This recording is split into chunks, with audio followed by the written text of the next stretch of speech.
Hello, everyone. Welcome to another episode of Q&A about history of science and technology. I see a few questions saved up here, so please feel free to ask more. Um,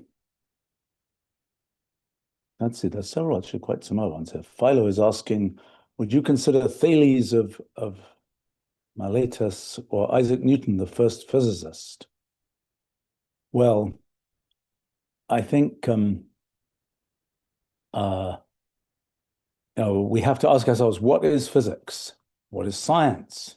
I always view science as being the effort to take things that happen in the natural world and create narratives about those things that sort of fit in human minds and that we can talk about.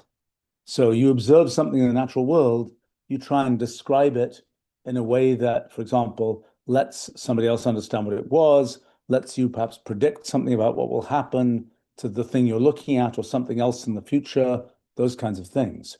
I think Thales, I don't think any of his actual original works have survived, but the general vibe has been, he was kind of I think he was kind of an everything is made of water ultimately. I think one of the things that was a very early idea, it's an idea that's cropped up many times in the history of science, is everything is made of one thing.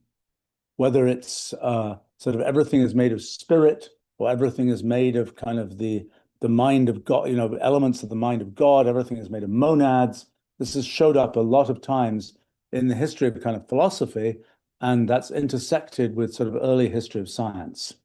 I would say that the idea that sort of the first kind of meta idea that you need to start imagining that you might do physics is some way of taking all the detailed diversity of the natural world and saying, are there general principles that govern all of this, from the river to the rocks to the trees to the sky, et cetera, et cetera, et cetera.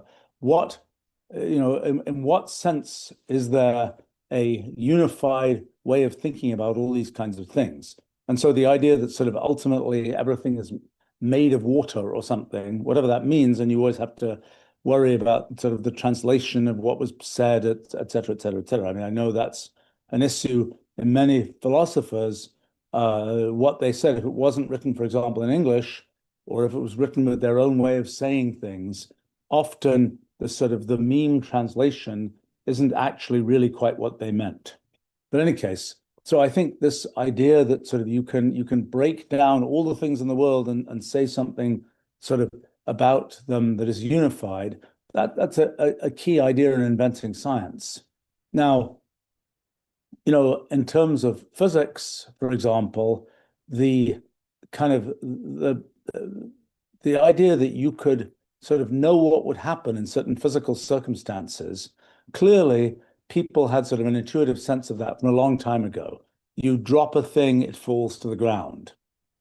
It's That's a thing for which people had observed that forever, and people kind of knew, well, there's this thing, and it's something that causes things to fall to the ground. Now, Aristotle, for example, had the idea that things would fall to the ground because they somehow wanted to be closer to the center of the earth.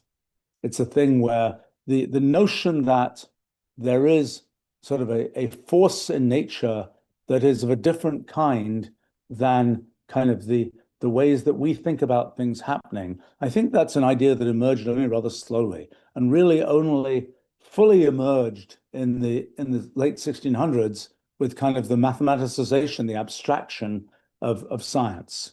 And I think that the idea of, so for Aristotle, for example, there was a question of what causes things to happen. And Aristotle, who liked like making lists of things, had invented kind of four causes, four types of causes for things. I think let's see if I can remember what they are. I think there's uh, the the the the material cause, the formal cause, the final cause, and another cause. Well, but some of them are not what we might usually think of as what causes something to happen. They're things like, what is the thing you're talking about made of? Or in the case of final cause, what is the purpose achieved by having this thing happen? And the the kind of I think the formal cause is a bit again one of these translation issues is more about the form of the thing, the shape of the thing, and so on, how that affects what the thing does, so to speak, or how it can be used, so to speak. And I think but this idea that things sort of spontaneously happen in the world and it is our in the natural world, and it's sort of our job in science to explain those things. I think this notion that sort of things just happen in the world was a complicated notion in ancient times. I mean, there was quite a tendency, at least in the things that were said or written down, to say a god did this, a god caused this to happen. You know, it isn't just that the wind blows, it's that some, you know, I don't know, Poseidon or something is or the waves are going this way. Poseidon is making the waves do that. There was a notion that sort of the universe couldn't spontaneously do things. On the other hand, well, and that somehow it had to come from some causa that was sort of a thing a bit like a human that would be causing things. I think the idea that things could sort of just happen as a result of kind of the operation of the universe, however, whatever that's the source of it might be, that was the thing that really became, you know, clear when one started talking about sort of the mathematical versions of science, late 1600s, Galileo, then Newton, and so on, talking about kind of we can describe what the natural world does in terms of these things like mathematical equations, and that's just the natural world just does these things, and there's no causa of these things. Now, I have to say, I find it amusing, interesting that in modern times, as I've talked a lot about computation as kind of the raw material for understanding how things work in the natural world, that it's a surprisingly common thing that people you might think of as surprisingly sophisticated ask questions like, so if the universe is computational, where's the computer it's running on? So that's very much like the version in antiquity of, you know, Poseidon has to be sort of moving the ocean, so to speak. It's not just a thing that happens. It's a kind of a need to find some kind of sort of causative element, I suppose, rather than just saying the universe does what it does and we're merely describing it. I mean, I think I noticed another question here from Grant. What actually counts as the beginning of science? Was there a moment when it started, or did it gradually emerge from philosophy and craft type traditions? I mean, I think well, there's different kinds of science. I mean, let's take the life sciences, for instance. Uh, you know, was it a science when Aristotle was, you know, cataloging sea creatures? Did it become a science when Linnaeus gave the, you know, the binomial classification of biological organisms? What made kind of the study of natural history become a science, or is it even a science even yet today, so to speak? What counts as a science? As I say, I think my view of sort of what science is its way of getting a narrative about what happens in the natural world that fits in human minds and so on. Now, another thing that tends to be the case in what one might call formal sciences, the exact sciences, is this idea that you can kind of build a tower of consequences with the science, that it is somehow formalized to the point where you can build a tower of consequences. In something like physics, that tower can be built pretty tall. Once you have the rules for quantum electrodynamics, you can go and spend years of computer time working out to whatever it is, 15 decimal digits of precision or something, lots of features of how electrons and photons will behave and so on. That's a tall tower of consequences built on this rather formalized kind of science. If you ask about biology and you say, and for example, natural history, the forms of creatures on the earth, how tall a tower can you build from the Linnaean classification of the forms of creatures on the earth? The answer is not much. You can say things like, well, if it's a mammal, it's probably it might have fur and things like this, or it might be warm-blooded, something like that. That's a small kind of distance you can get from kind of the structuring of that kind of science. But there are only a few sciences that manage to get a long way. Now, if we define kind of the beginning of science to include sort of the classification of sea creatures, that's one kind of beginning. If we say science only begins when you can build a tall, formal tower, that's a very different beginning where we're still not quite out of the starting gate for the life sciences, for example. And in, I don't know, something other, there are areas that have been mathematicized, for example, where we have managed to build pretty tall towers, mostly in physics and places like that. In other places, I think that we are beginning to build those towers using computation as kind of the paradigmatic basis for thinking about sort of how we build up chains of consequences and so on. I think that if we look at sort of history of science, the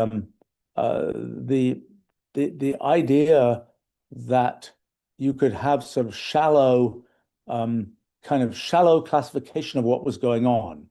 For example, the Babylonians would have descriptions of where the planets would move. They were not sort of descriptions based on a theory where you built a tall tower as Newton and subsequent people did. It was rather more of we observe in these two places and we can kind of interpolate between those. It was sort of a shallow theory. I mean, I suppose we could think about this in analogy to the modern world of LLMs and so on. LLMs are shallow theory kinds of creatures. They are, we've seen a bunch of these things before. We can kind of we can get a certain distance in putting together these pieces that we've seen before, but you can't expect an LLM to go and do the deep calculation in quantum electrodynamics. It could look up a paper that already did that, but it can't do the long chain of computations. That's a thing that is a creature of sort of formalized science and computation. So I think we might be seeing in some areas almost a sort of an automatization, if not a formalization of some of these kinds of more qualitative kind of areas of science. Let's see. Gosh. Well, there's a question here from Gregory. Did people in ancient civilizations think about nature differently than we do today? I think that this idea that there is a spirit that moves things, that there is a causer, a human-like causer of things in nature, was pretty common in ancient times. I think the notion that, I mean, in our everyday speech, we are constantly anthropomorphizing nature. We're saying things about how, this or that chose to do this or that, even though the idea of a conscious choice, brain-like choice is something that when we think about it at the level of knowing science, we know that's not what's happening to the rock, so to speak. I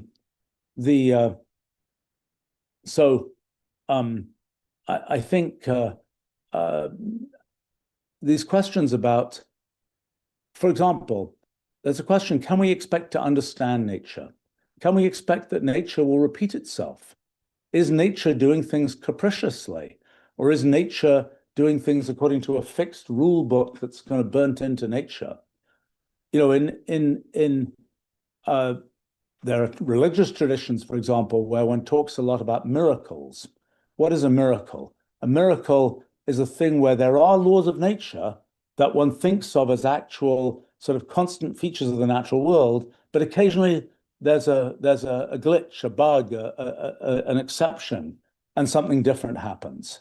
And sort of the notion that there could be miracles is an interesting notion that kind of doesn't conform with the idea that the universe is something which just operates according to certain rules, and that's what the universe is. It kind of more has the implication that there is a causer of the universe that, like us, can do capricious things.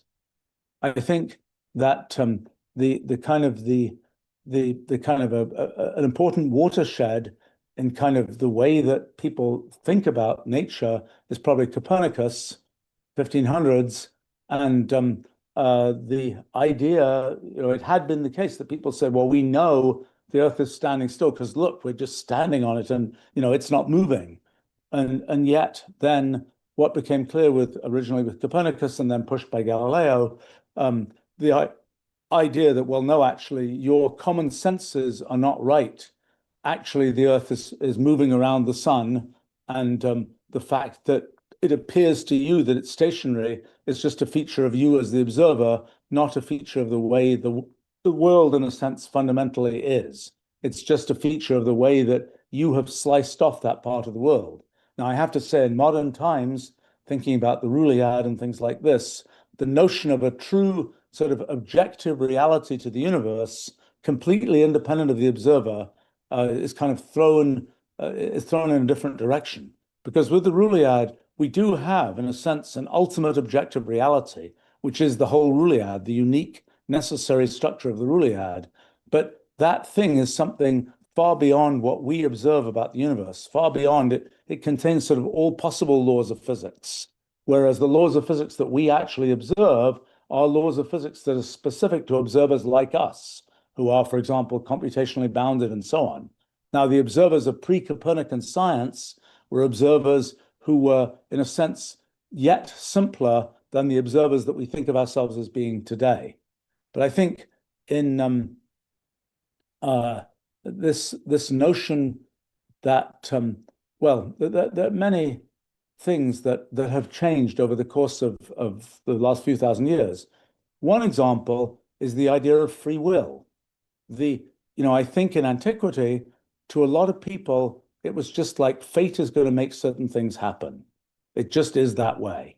And things will happen to me, things will happen to the world. It's fate. It might be caused by the gods, but in some sense, it's fate. It's unmodifiable fate. And then I think it was actually a rather Christian religious concept that no, actually, we humans have free will. We can decide and take responsibility for our decision to do this thing rather than that thing. And I think that a lot of that kind of segued into all kinds of discussions about sort of good and evil, and if there's a God who's kind of determining what happens in the world, how come there's evil in the world, all these kinds of things.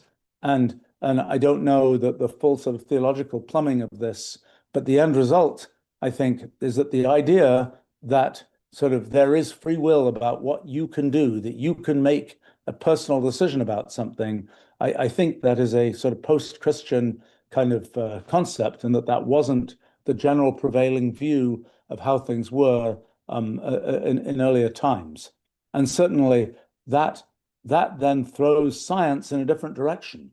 Because, for example, once you have free will, once we humans have free will, we can sort of do things to the world. We can do experiments. We can do different kinds of experiments and so on. Whereas if everything is just determined by fate, it's a bit of a different story. I think this idea of, for example, experimental science, clearly there were pieces of experimental science from long, long ago. Somebody had to invent the Bronze Age. Somebody had to, invent the wheel and so on.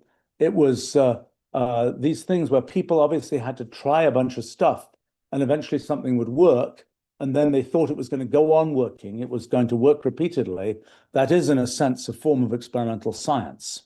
The idea that you could make kind of abstract conclusions from doing experiments and you could deduce things that weren't just, oh, this is how we make bronze, but was more sort of a conclusion, an abstract, almost philosophical conclusion about the world that came from doing experiments.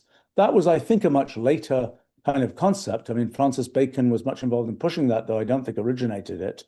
I think the thing that is non-trivial and that kind of goes into this question about causes and miracles and things like this is, why would scientific induction work?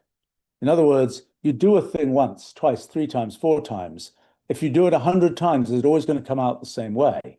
So scientific induction is, you need very controlled circumstances for scientific induction to really, for detailed scientific induction to work. Now, certain kinds of things, you let go of a rock and it falls to the ground. Okay, it's not a very elaborate experiment, and you can tell it's always going to happen that way. By the time you're asking questions about, oh, if we push this thing in this way, exactly how far will it move? You have to control things more carefully and say, well, exactly how fast did we push it? What was it doing? When Galileo was measuring things like a pendulum and trying to figure out things about the period of a pendulum, it was, there was, first of all, there were questions about sort of how was the pendulum attached, and did that matter? And then it was like, well, how do you even measure the time? Galileo used his pulse to measure the time delay of the pendulum and so on. It's not it's kind of this idea that you could have a thing and you could do the experiment many times and it would come out the same. That's a non-trivial thing that requires a pretty controlled set of circumstances to achieve. But that's the foundation of scientific induction, and in a sense, the foundation of sort of the traditional scientific method kind of approach. Now, when you look at the life sciences, even today, it's a difficult thing to have reproducible experiments. Molecular scale, yes, they're reproducible. By the time you're dealing with a whole mouse, you end up having to just say statistically, even the purebred mouse did this some fraction of the time and that some other fraction of the time. It's not a deterministic thing. It's not like physics, where you say, if you set up the initial conditions exactly the same, it'll come out exactly the same. Now, presumably part of the reason for that is no two mice are exactly the same. They grew differently, epigenetically, even if they're genetically identical and so on, they had different life experiences, et cetera, et cetera, et cetera. So, biology in a sense has fundamentally another level of non-reproducibility built into it by the nature of the kinds of things that you're doing experiments on. If you're doing experiments on some particular molecule, well, then all molecules of that particular kind are at some level identical. But not all mice, even purebred ones, are truly identical. So, scientific induction, in some sense, still doesn't really quite work in, for example, biology. You do, this happens for 5 mice, but the 6th mouse could do something different. Of course, that's a thing that bites one all the time in clinical trials of medical therapies and drugs and so on. It worked on 1,000 people, but the 1,001st person had some nasty kind of side effect from it. So, the emergence of scientific induction as a methodology, not obvious. I think it required some degree of kind of control of systems. And for Isaac Newton, for example, his first law of motion, that things set in motion will stay going, will stay moving the way they have been moving unless acted on by an external force. That wasn't a trivial thing for him to come up with. He didn't have air tables where you can have a puck and you just push it and it keeps going in that direction. In his time, most things had lots of friction. If you rolled a ball, it didn't keep going in the same direction. It would come to rest because it had friction. So it wasn't an obvious idealization for him to say that the first law of motion should be the way things really work. My guess is that I don't know this history, but my guess is that he was thinking a lot about the heavenly bodies, about things about planets and things like that, where certainly from what Copernicus had done, what Galileo had done, and so on, the idea that things sort of just keep moving out in space was a more reasonable thing, even though terrestrially, that wasn't an obvious phenomenon because of things like friction.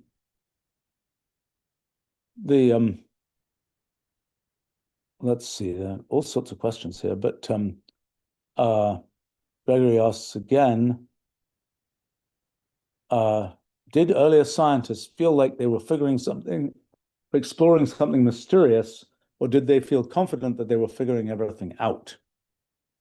Well, it's an interesting question. For example, the question of whether there can be a fundamental theory of physics has bounced up and down over the years. To the Greek philosophers, the Democritus and Heraclituses and things like that of this world, they were like, we've almost got it. It's all atoms. It's all things that flow. We nailed it. We figured out how the world works. Well, of course, they hadn't. They just, they'd said something very kind of qualitative about what might be the way it is. By the time one gets to Descartes in the early 1600s, Descartes had some statement that, within 100 years, we will be able to understand a tree as we understand a clock today. In his time, there was technology like clocks where you could look at the cogs and you could see how it worked. He thought that that would be true sort of throughout the natural world, that there would be a limited time before we could understand the operation of the natural world as he understood the operation of clocks that had been made by human engineers, and didn't work out that way. And I think there was a certain tendency, well, coming into the 1800s, for example, there was a whole movement of natural theology, which was kind of a reflection where one looked at particularly biological organisms and so on, and one said, these are the reflections of the work of God, so to speak. And that what one was studying was kind of, when one studied biology, natural history, whatever else, or for that matter, science, one was in effect studying the creations of God. And in a sense, one could have the sort of the rhetoric that one was sort of getting closer to God by studying his creation, so to speak, at least in the Judeo-Christian tradition.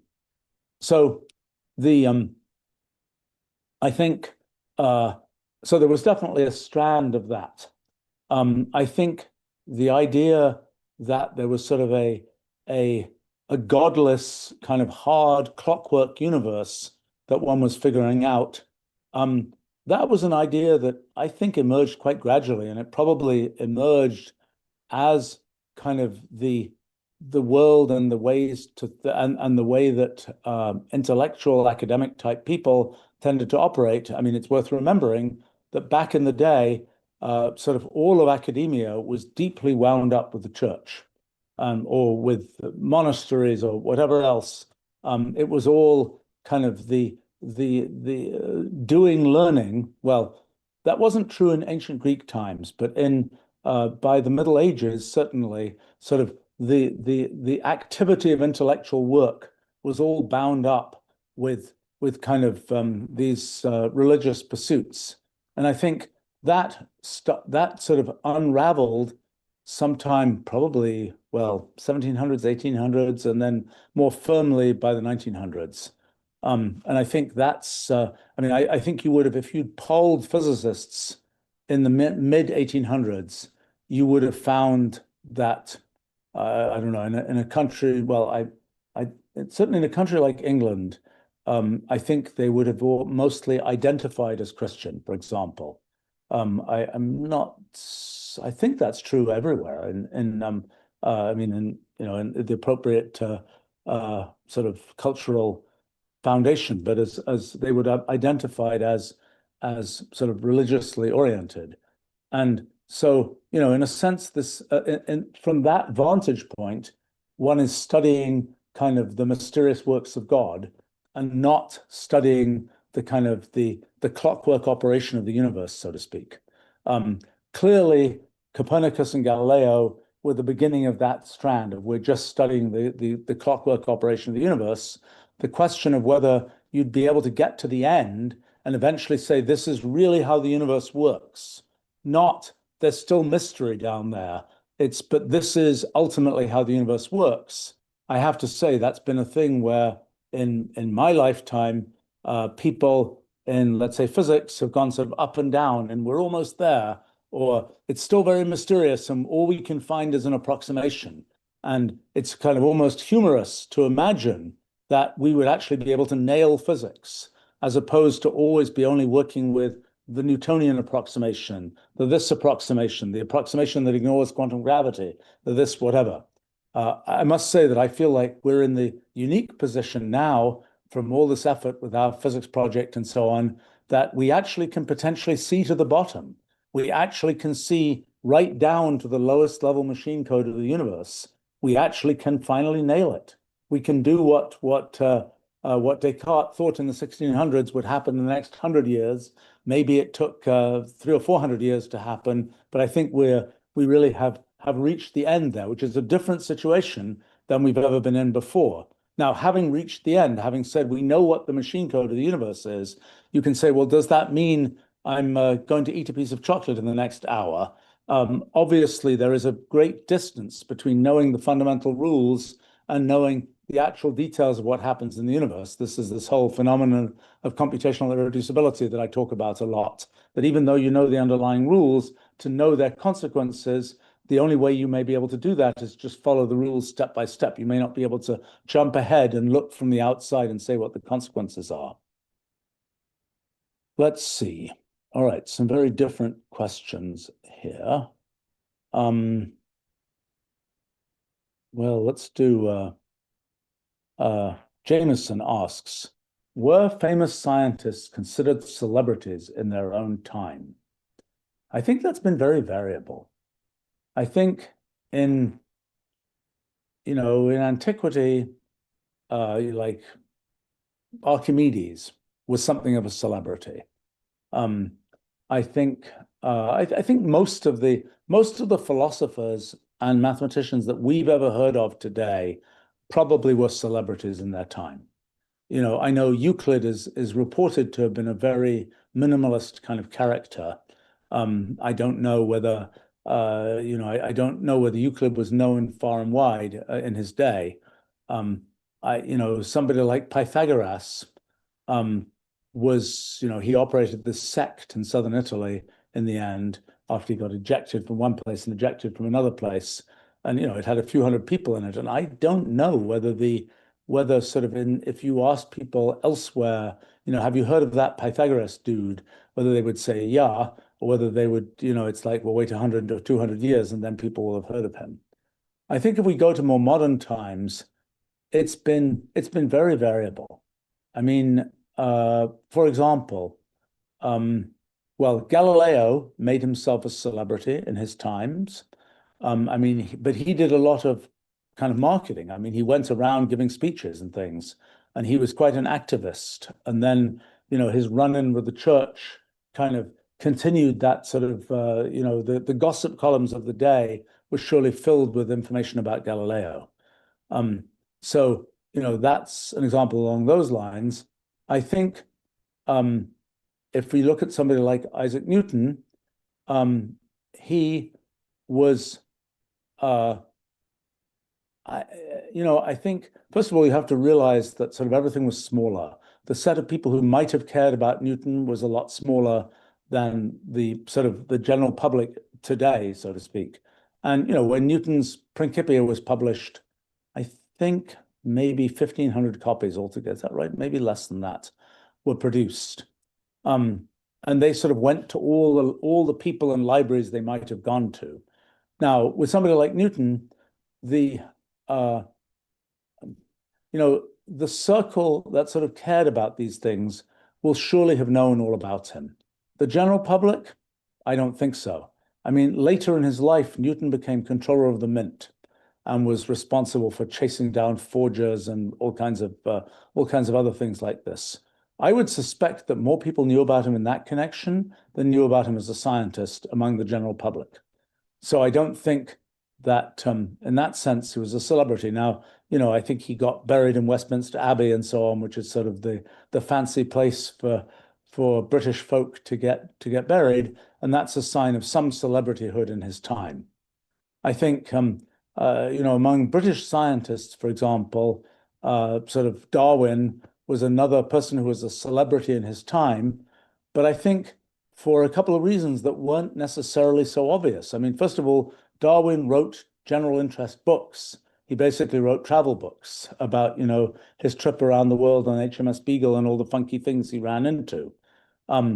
He also, his kind of bulldog, Huxley, was responsible for a bunch of kind of PR stunts and so on, like the big sort of debate with Bishop Wilberforce? No, I'm not, I forget the name of it was a debate held in Oxford with a person promoting kind of the idea of creationism rather than evolution and so on. But so Darwin had kind of a PR agent in the form of Huxley. People like Leibniz, for example, no PR agent. I don't think widely known outside of the kind of court circles in his time.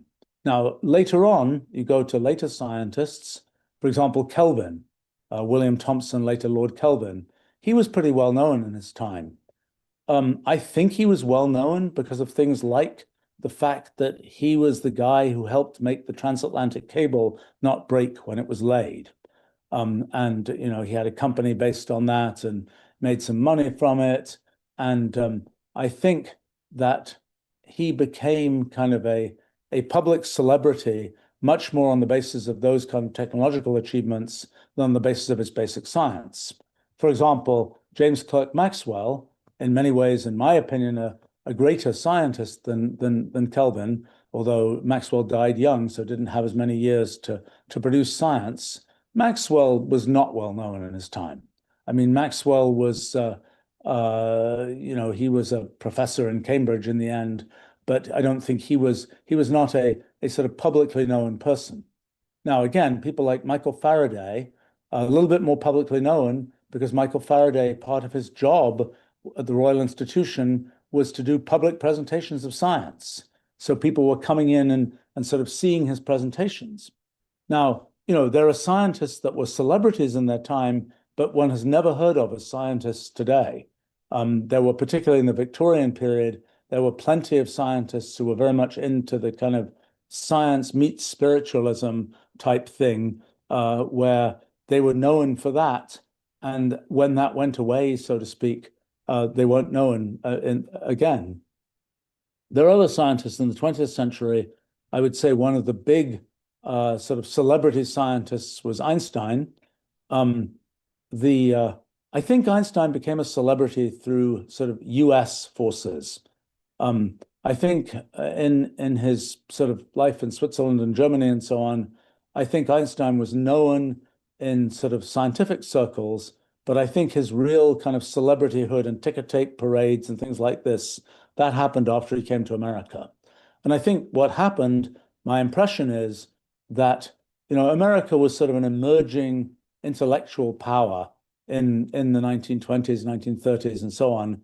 And I think that the sort of the bring in the famous German professor type thing was something that kind of resonated with the emerging kind of enthusiasm for sort of intellectual development in the US. I mean, I know that in earlier days, sort of, well, there were, I mean, you go through the various scientists of the 1800s, late 1800s, 1900s, there was not a lot of celebrityhood among most of those. I mean, even the ones who, I know Boltzmann, for example, who was Boltzmann became somewhat more known later in his life, probably because he kind of switched from being a scientist, a physicist, to being more of a philosopher and somebody who gave public talks and things like this.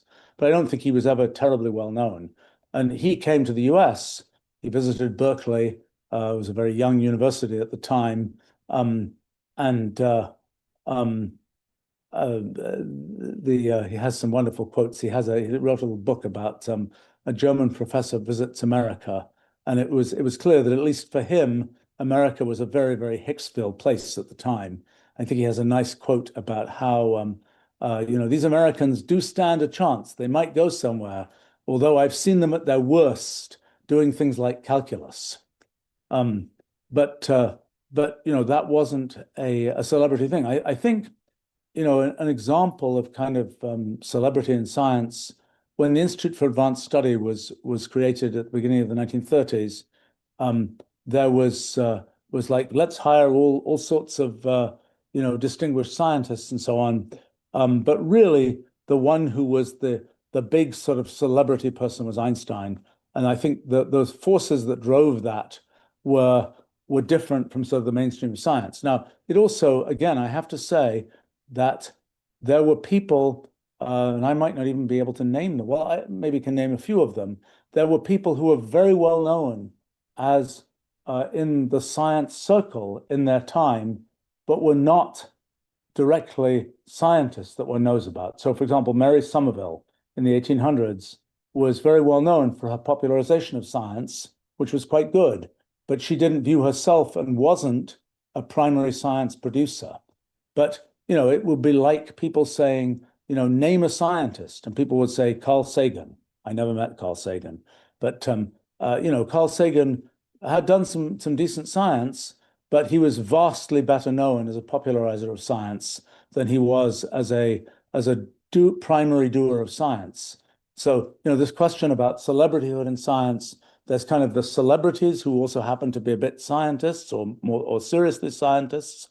There's there are people who are, and then there are people who are scientists who kind of, typically people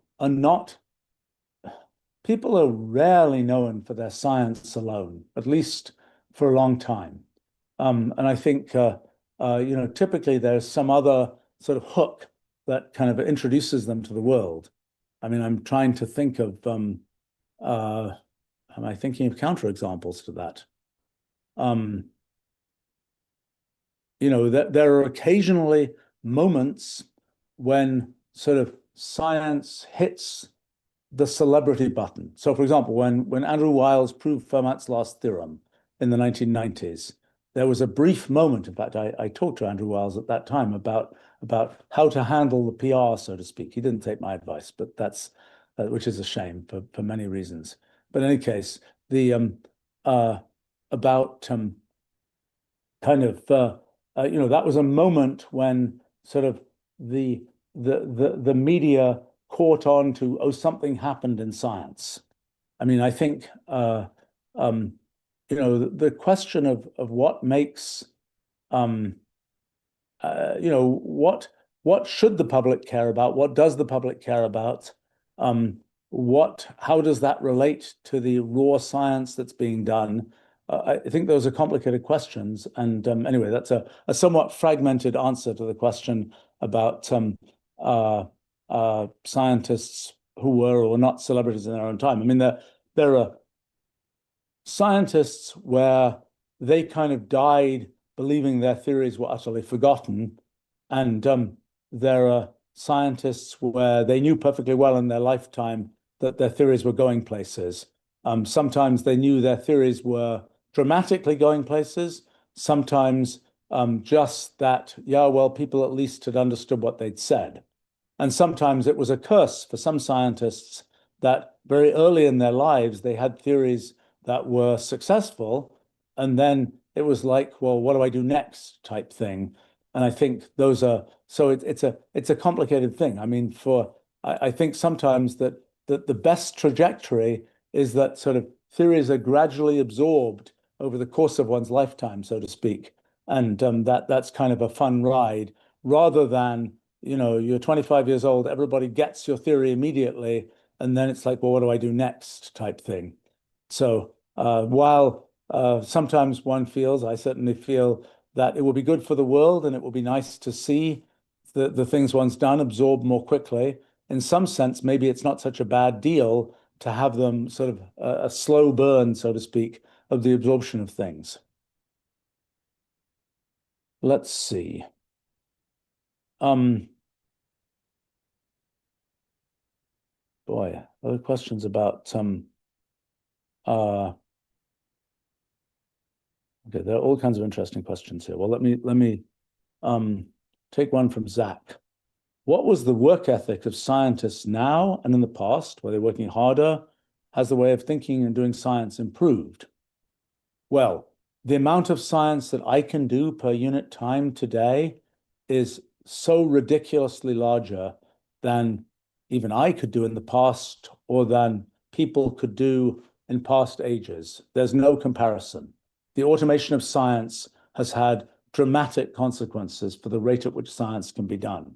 I mean, I've spent a lot of my life building tools like Wolfram Language for going from idea to implementation using computation as a tool. That's a huge multiplier for what one can do in science. Even the better connectivity of the scientific literature, the web, the fact, I can go find, what is known so far about this or that thing. LLMs, another level of this, where I can just ask some question and the LLM will sort of pull together things which effectively came from grinding up 50 different scientific articles and produce to me the thing that I actually want to know. That's super useful. And I think these are huge multipliers for the sort of effectiveness of science. Also, the communication of science. Well, the communication of science is a mess. I mean, the communication of science back in the day was people writing books. In the 1600s, scientific journals came into existence. I think for a long time it was sort of, I'm going to send it to my friend who's the editor of that journal. And then later on, particularly post-World War II, kind of, I'm afraid this was one of the legacies of Robert Maxwell, a kind of publishing baron who kind of had this idea of buying up obscure journals and then making this kind of a racket of selling, getting university libraries that were trying to sort of advance themselves in the 1950s and 1960s. If you're going to be a respectable library, you have to subscribe to this set of 200 obscure journals. And by the way, they're going to be very expensive. But that dynamic of pushing kind of the giant expansion of the scientific publishing enterprise made the whole thing kind of a mess.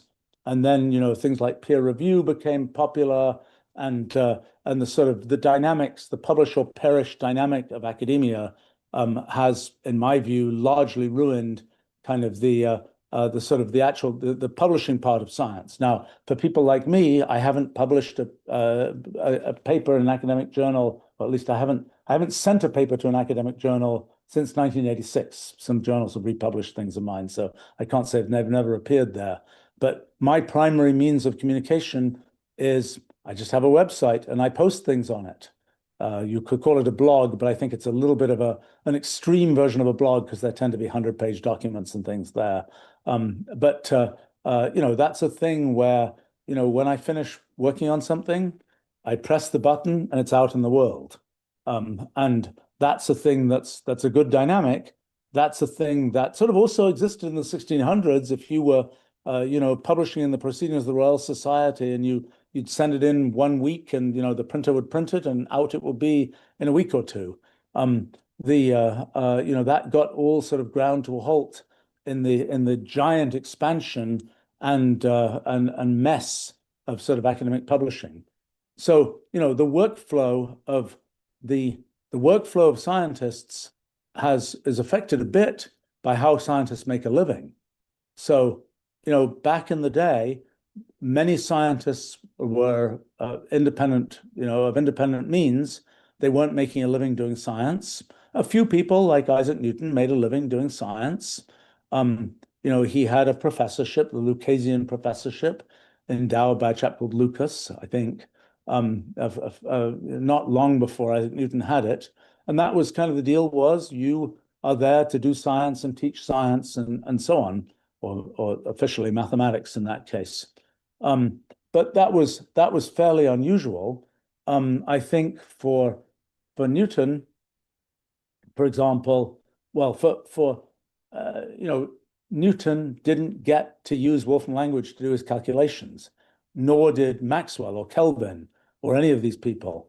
And that means they spent a lot of time. I've seen in their archives of some of these folk, you see their actual calculations. They're pages and pages covered with, things being calculated and so on. And it's like, now you just type it in and it gets done. But I think, when I started doing science, it was, there weren't word processors yet.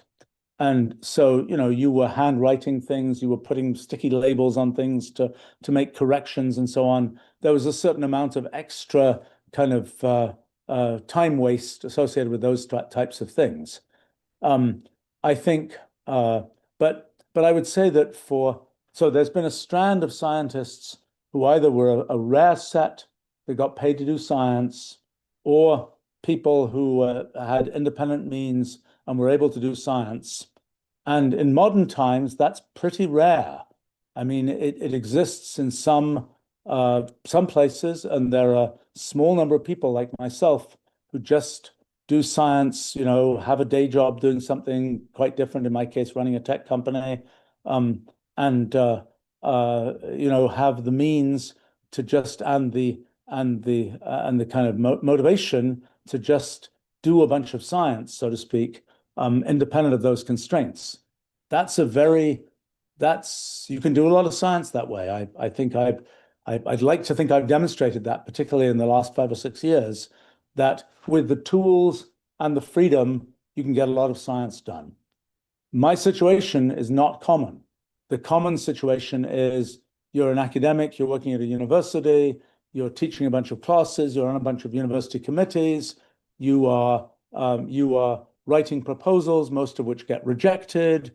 You are trying to kind of toe the line to make sure that people support the stuff you're doing, so you'll get funded, so you'll get promoted, all those kinds of things.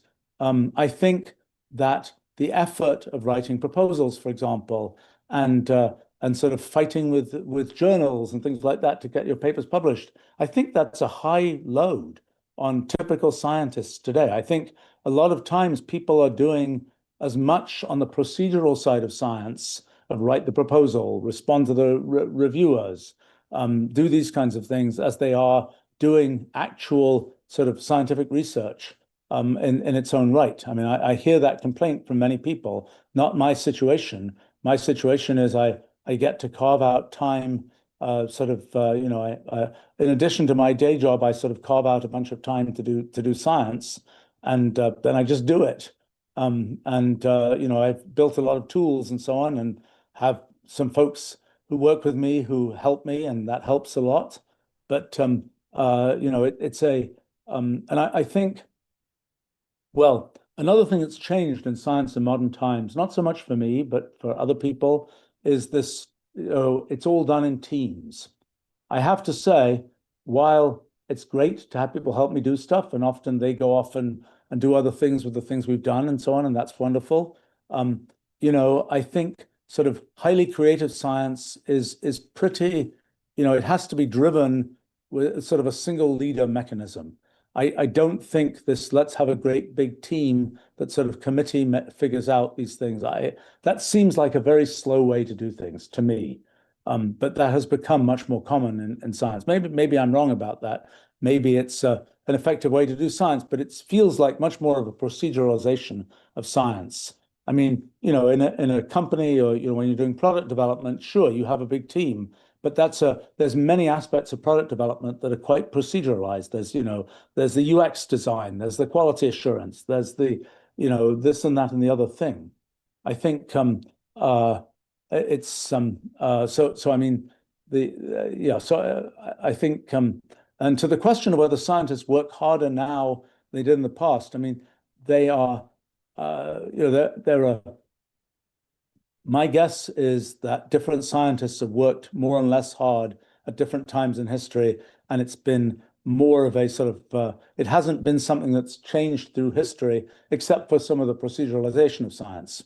If you look at some areas of science, particularly math, you'll find people who work very, very hard and are doing math 14 hours a day, and you'll find people who say, yeah, I go to the cafe in the morning and I spend 2 hours thinking, and that's the time I do my great math, and the rest of the day I'm goofing off. And those people sometimes are as, in a sense, productive, maybe not in writing as many pages and so on, but they're as productive in terms of their contribution, let's say, to mathematics, as the people who say, I'm working 14 hours a day, 16 hours a day, doing this kind of thing. It's something where when there are procedural aspects of science, then you kind of have to put in the time. When it's more the idea side of science, it's more a question of having the ideas. I have to say, for myself, I work very hard, and part of what I have managed to do is I have kind of ways to grind forward with science that involve doing computer experiments, writing things, and so on, which are things that take time. And it isn't the case. If I were just saying, let me just take all the things I've done in science and just have the ideas of those things, I'm sure the raw ideas in principle could be had quite quickly. Probably everything I've done in science, the ideas could be had in a few months, um, if it was just the raw ideas. But it turns out you just can't do that. You don't have those ideas until you've done all of the actual work around that to get to the point where you've developed the intuition, you would develop the understanding to then, okay, now I have an idea type thing. Let's see. Uh,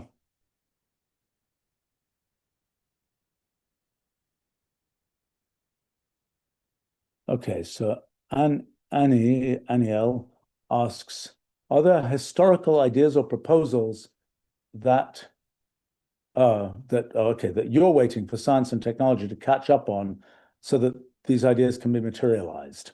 For example, that machine learning required GPUs and lots of training data.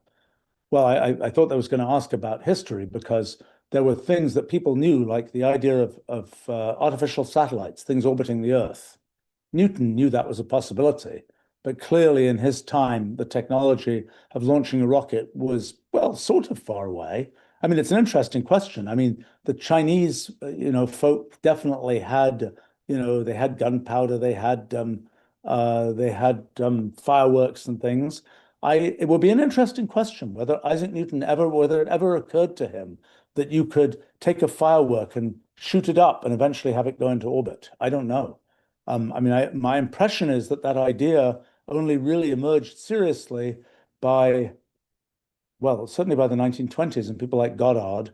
Um, I don't know whether that idea, when it was a question of, H.G. Wells and Jules Verne and people like this, I I I guess that they had the idea that you could shoot something up and it would go into orbit, but I'm not sure that that idea was clearly understood. I mean, certainly previous ideas, even from antiquity, I think Lucian had an idea that you could take a trip to the moon by having a bunch of geese pull your pull your chariot sort of up into the sky.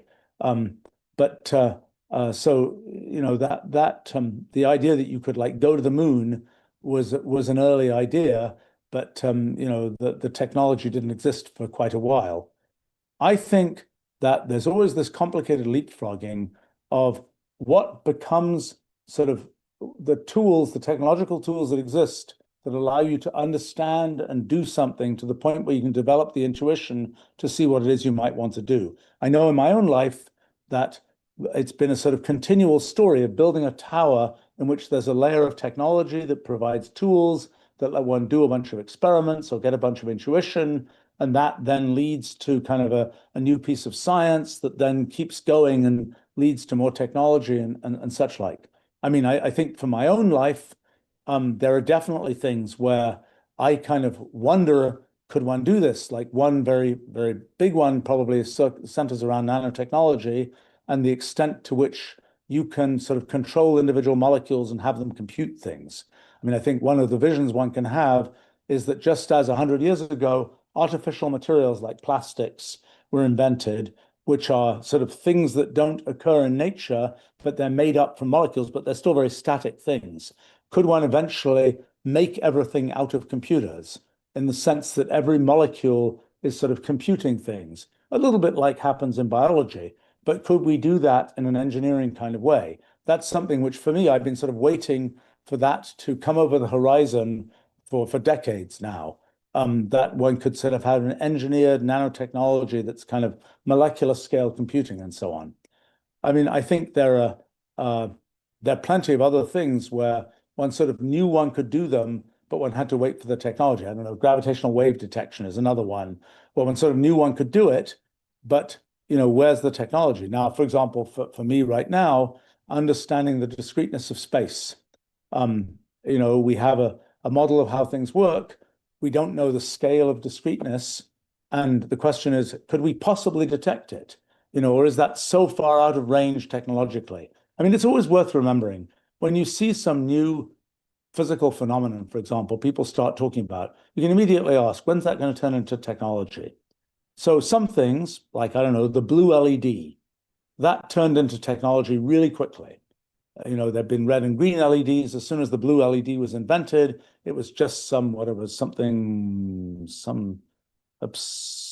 rare earth metal nitride. I forgot what it is.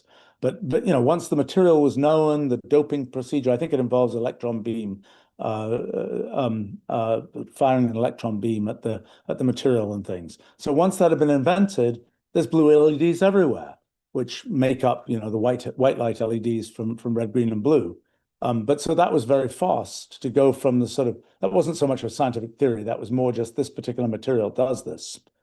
Then there are things where kind of going from the scientific idea to, well, first of all, knowing that there was any point in doing something with it, like liquid crystals were discovered in the late 1800s, I think. But the idea of using them for displays was an idea of the 1970s, or maybe, yeah, 1970s. And so, that was a big span from the fundamental physics being discovered to something being done. Now, when it's sort of the physics is known, but you can't actualize it, well, light gravitational waves were an example of that, where from basically 1915, it was known that there should be gravitational waves, but whether that would even be conceivable to detect those. I mean, I knew the folks who were first working on this in the late 1970s. It was very, very unclear that there would be strong enough sources of gravitational waves, that you'd be able to build the device well enough, that this was a thing of our century, or 1 century after that time, so to speak, rather than, or the next century, but 50 years later or something, rather than a thing of 500 years from now, so to speak. I mean, there are many things that, for example, in biology and theoretical ideas about biology, and actually a lot of things that have to do with kind of molecular scale computation, where, they're probably not yet of our time. I think that the thing that's always worth remembering is sort of the shockingly big numbers that show up in everything to do with molecules. It's, we are beginning to get to the point with computers where there are shockingly many, bits of memory in our computer or pixels on our screens, so many that we certainly couldn't count them. But those numbers pale in comparison with the numbers of molecules in a piece of gas this size or something like this. And those yet again pale in comparison with kind of the number of atoms of space in the universe, which yet again pales in terms of the number of kind of atoms of existence in the Rouliad.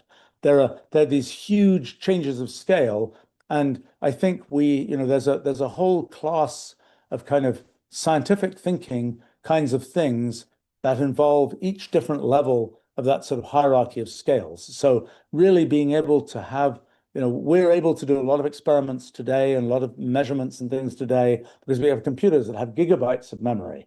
But, when we have materials that have molecular scale things that have, instead of billions of bits of memory, they have, let's see, trillions of bits of memory effectively. That leads us to a different place. And I don't think we yet have intuition for how that all works.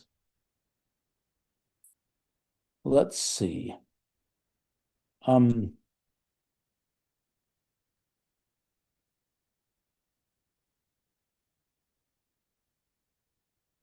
Well, I see, or Elsie asks, does the modern world and its distractions get in the way of sustained deep thinking or work behind sort of breakthrough advances of the past?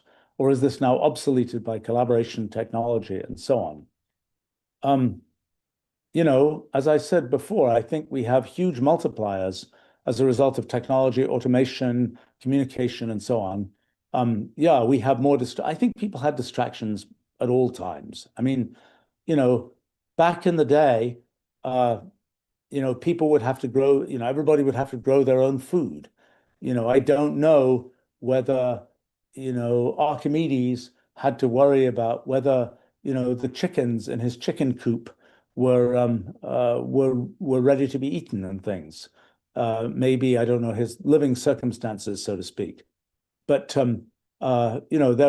there were plenty of things that wasted people's time in some sense before modern times. I mean, modern times, we have it really easy in terms of a lot of things that people had to spend a lot of time on. I mean, like, for example, modern transportation is, vastly quicker. Of course, people end up going further, but it's vastly faster than it was, back in the time when people were riding horses or taking horse-drawn carriages, things like this. Similarly, even, do you have to make your own paper? Do you have to, make your own quill pen by taking a feather and slicing pieces off? Those are things which were sort of things you had to do back in the day, which you now don't have to do. And the instead, you have things that could distract you. I think there have always been things that could distract people. I mean, I'm sure there have always been uh, kind of, you could, I mean, I know, well, like Isaac Newton, for example, he went down to the pub and, met the locals and so on. By the way, to the point about celebrityhood, I know that when he was down at the pub meeting the locals, they didn't think he was a celebrity. He was just, a funny chap type thing. Not Was not perceived as a celebrity, at least. Um, and I think, there have always been distractions. I think the question of the single-mindedness and tenacity to do science is something that is, happens with people who get motivated or who are built that way. And I doubt I would doubt that that's changed all that much in the course of time.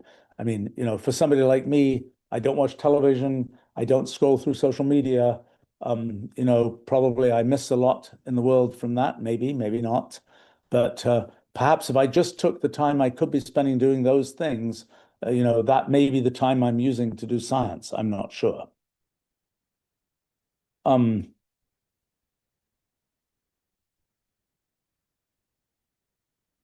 yeah, Peter is asking, what would celebrityhood look like back then with no media, no books for the most part, sort of pre-Gutenberg?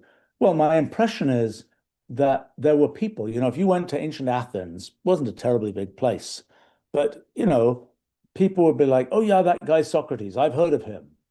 Now, you might have seen him in the Agora or something, so it might be a small enough place. But I think there was plenty of kind of word of mouth celebrityhood long before kind of any kind of you didn't need to be on TV to be famous. Word of mouth was quite sufficient, and probably word of mouth is an important driver today. It's not broadcast. It's, oh, did you see that thing somebody says, rather than everybody simultaneously seeing it on television. I mean, maybe at some point a few decades ago when television was sort of in the ascendant, that then kind of like everybody watched the evening news and they all saw it at the same time. Now that there's much more fragmented media, I don't think even that will be the case at this point. Um, let's see. Uh, Sailing is asking, historically, many of our greatest technological leaps emerged from military conflict. Is it possible for humanity to achieve the same rate of innovation through peaceful challenges? I mean, my impression is there have been many times when sort of military needs have caused things to jump forwards. I think in, commerce is not a terrible driver either. Commerce tends to have a little bit of, if you're in a military situation, you're in some country, sort of everybody in that country presumably is pushing in the same direction. You're trying to make something work. There's kind of a bigger collection of people sort of all pushing in the same direction. In commerce, I think it's much more there are going to be, five companies that are all trying to do the thing, and it's a little bit less, you're a little bit less, let's put everything into this to do it. But it's certainly something of a driver, and that certainly led to plenty of technological innovation. I think this question of aspiration as a driver of technological innovation is an important one, and that's a complicated one because sometimes there have been times in history where there's been an aspiration forced upon one by a war, for example, and there's aspirations that are developed not in that way. So, for example, let's say, let's go to the moon. That was an aspiration that was a very easy to understand aspiration that led to a bunch of technology being developed. In the end, in raw terms, that aspiration maybe isn't that important. It's, we in the 50 years since we've been on the moon, with humans have been on the moon, it's we haven't missed that much, I think. Not a lot of advances in geology that could have been made weren't, and so on. Probably, I don't know for sure. Um, but the kind of let's make science go forward, I don't think has been critically affected by that. I think that, but the aspiration, the idea, let's go to the moon, that was a big driver of a lot of technology development and so on. I think in modern times, there's a question of what should the aspirations be? I mean, the AGI aspiration is an amusing one. I mean, I think it's kind of a sort of philosophically and technologically doomed aspiration as such, but it is an interesting one as kind of a driver of effort and investment. I think it is not helped by the fact that it has quite a lot of, wait a minute, that doesn't make sense going around it. Let's go to the moon. It's like, well, maybe it isn't the best way to spend all the tax dollars type thing, but at least it's a thing. Nobody's going to kind of argue, well, not much, at least about whether you did it or not, things like this. So I think that in modern times, there are some of these aspirations. There are medical aspirations, longevity ones, cure cancer, things like this. Those tend to be slower burn aspirations. That's less obvious. I mean, there are a few that are very immediate, like clone a mammal. Boom, it got done. Or learn how to do genetic reprogramming. Boom, it got done. I mean, they have many tales of how those things get used, but fundamentally, those are sort of moment of time kind of breakthroughs. I think, and those particular ones, well, certainly those were not driven by military objectives. I think in the case of, in the life sciences, perhaps fortunately, I don't think we've seen as much driven by military purposes. I mean, maybe the development of antibiotics to some extent, although the existence was not related to wars, but their deployment was. X-rays also not invented for a war, but saw deployment in the First World War and so on. And maybe that deployment helped sort of push kind of the consumerization of X-rays. I'm not sure of that. I think in yeah, and I mean the idea of developing aspirations and then sort of driving science with aspirations is a good idea, particularly if the aspirations make sense. And it's a lot easier to have an aspiration like let's not lose this war than to have an aspiration that's like let's make a quantum computer or something. And it's a more and sometimes also in some sense the military objectives might seem less sort of immediately science aligned, but I think it's usually the case when you build a big enough tower, intellectual tower anywhere, you achieve something useful. Let's take radar as an example. It didn't seem like there was a bunch of basic science associated with radar. It had a bunch of good ideas and things, and you need to understand radio and you need to understand signals and signal processing and so on. But once radar had been developed, well, not only did you get microwave ovens, you also got particle accelerators, and you got the whole possibility of particle physics that came out of kind of microwave engineering and things like this. And I think that's so that's kind of a way that things get driven from the technological push that we got to get radar working. That had kind of the spin-off of these other kinds of things, just like the space program. Part of its spin-off was kind of microprocessors, Silicon Valley. That's not the only source of microprocessors, but that was an important driver for that. I think there was a question earlier about things that science that waits for things to sort of develop in the world to be able to be materialized. And I would say that one of the things that I'm sort of reminded of there is particle physics. Particle physics, I think it's really cool, all the muons and kaons and all that kind of thing.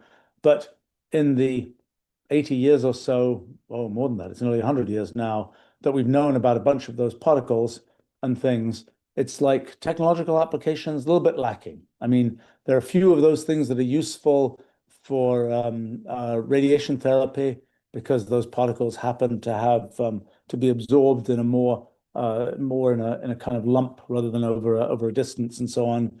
And for muons, there's a little bit of sort of muon tomography of the Earth, finding underground mineral deposits or tunnels or whatever else.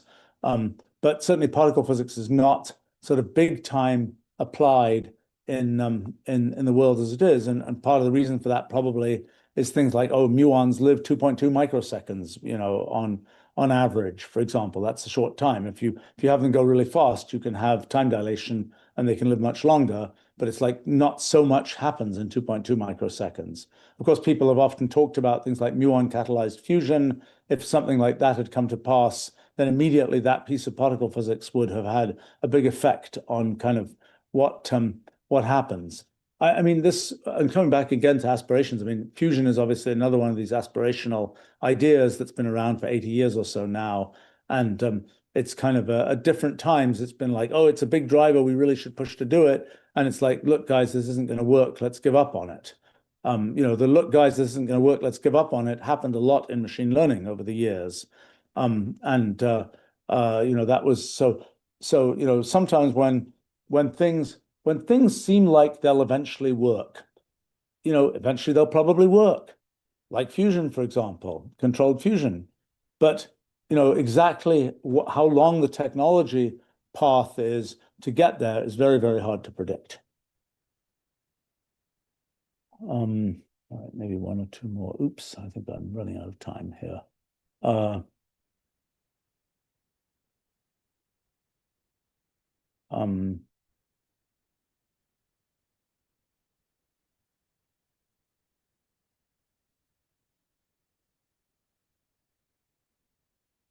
I'll take one more question here, I think, from Ahmed.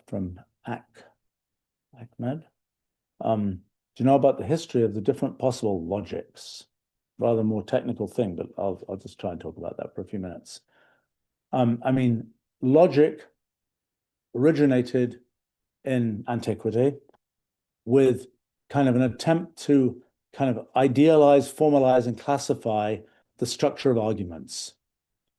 That had happened a bunch before Aristotle, but Aristotle is most famous for having sort of cataloged the forms of syllogism that represented kind of possible valid arguments. All men are mortal, Socrates is a man, therefore Socrates is mortal.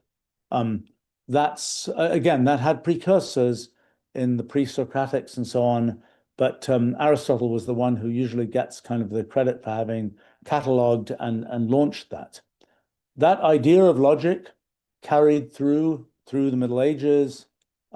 Syllogistic logic was people would memorize the forms of these arguments, these syllogisms, and so on. Then, sort of the next big jump was George Boole in the 1830s, 40s, 30s. I should know, 40s, I think, 1840s.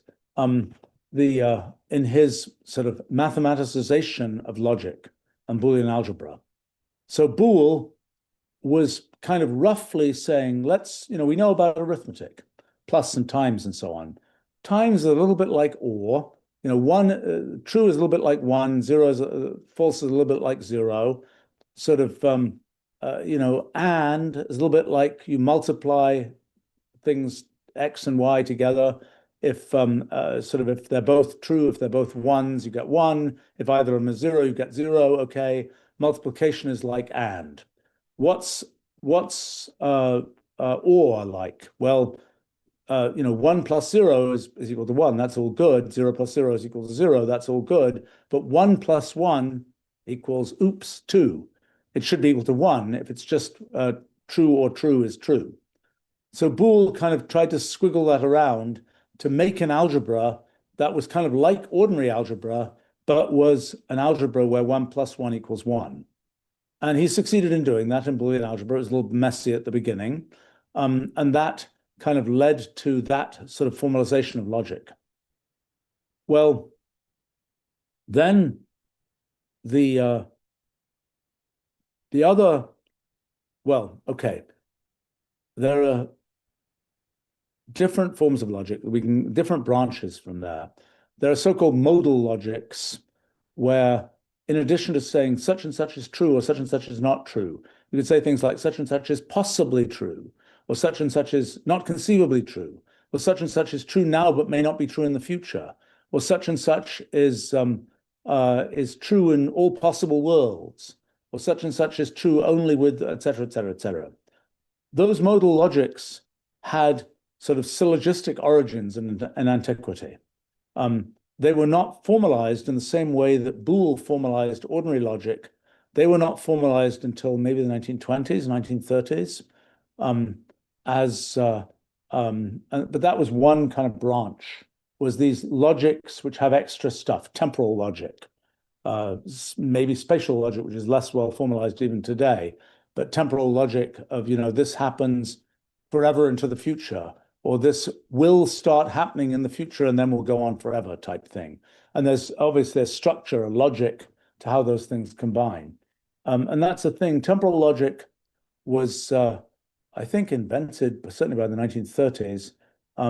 It had been, but temporal logic as an industrial scale thing came in probably the 70s and the 80s, when people were doing a lot of systems engineering and verification of systems engineering.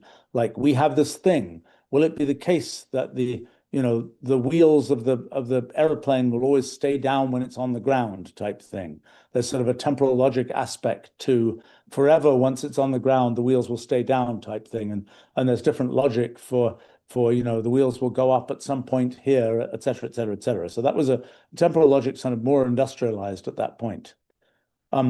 The other branch of logic, well, there's several other branches of logic. Another branch of logic is a multi-valued logic, where you have, no, yes, and maybe type thing. And there's kind of a mathematical theory of multi-valued logic. Lukasiewicz in the 1920s and 1930s was big on that. There's kind of an axiomatic formulation of multi-valued logic that you can come up with. That's a thing that I don't know whether that had precursors. It certainly was a thing mathematically. It's never been the biggest thing in the world, but it's been a thing that's sort of a sideshow to logic. Then there's fuzzy logic, where it's sort of a little bit more segues into kind of probabilistic statements about things. Again, that's had a certain life, not quite, but I think probably peaked sometime in the 1980s. Well, let's see, other forms of logic. I mean, the kind of, well,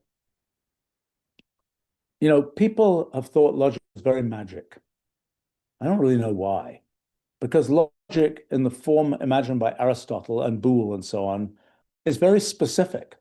It's an axiomatic system. It's a rule-based system. It has a particular set of rules. You could pick other rules. Some of these other logics pick other rules. But yet, some people have felt that, logic, well, it has the kind of the weight of the authority of history, so to speak, that it's been around for 2,000 years. People have felt, then everything must be based on logic. Logic is the foundation of everything. So, for example, between Frege and Russell and so on, it's kind of like, well, let's base math on logic. Let's start from just things that are logical statements, invent the integers based on sort of logical statement, the number of sets that are not members of themselves and things like this. And as a way to start counting, that you can do that sort of quotes purely from logic and build up everything on this kind of foundation of logic. I've always thought this was a bit silly, because logic as such is just a very specific rule system that happens to be a good summarization of certain kinds of human arguments. I don't think it's where you get to build everything. You can do it because there's enough sort of universality at a computational level. You can build everything from that foundation, and certainly for the practicality of computers, that's important. But from a theoretical point of view, that's sort of not where you have to start. So and I think when it comes to, well, yeah, I mean, there's a whole separate branch of thinking about logic as a kind of a way of kind of making inferences in mathematics, kind of laws of inference and logical laws and modus ponens as a driver of building more in mathematics. I don't think it's a great direction. I think that this sort of very constructive, very structural approach, you've got two theorems in mathematics. You can kind of intersperse them by having one variable refer to something in the other theorem and so on. That's the way to sort of build up mathematics. It's much more what can you construct than what do you deem to be true. I think the notions of truth and falsity in mathematics are quite muddled, and you get yourself quite confused by thinking in terms of those constructs. Anyway, I think that's probably all I have time for today, but I see all sorts of fun and interesting other questions that got asked here, and I look forward to addressing them another time. I should say that I have said a couple of times, we haven't actually done it. We're shaking it up a bit as far as how these live streams are set up. And I will be starting some philosophy discussion live streams fairly soon. I also really want to do some slightly more technical, let me show you code type live streams also coming soon. But for now, thanks for joining me. See you another time. Bye for now.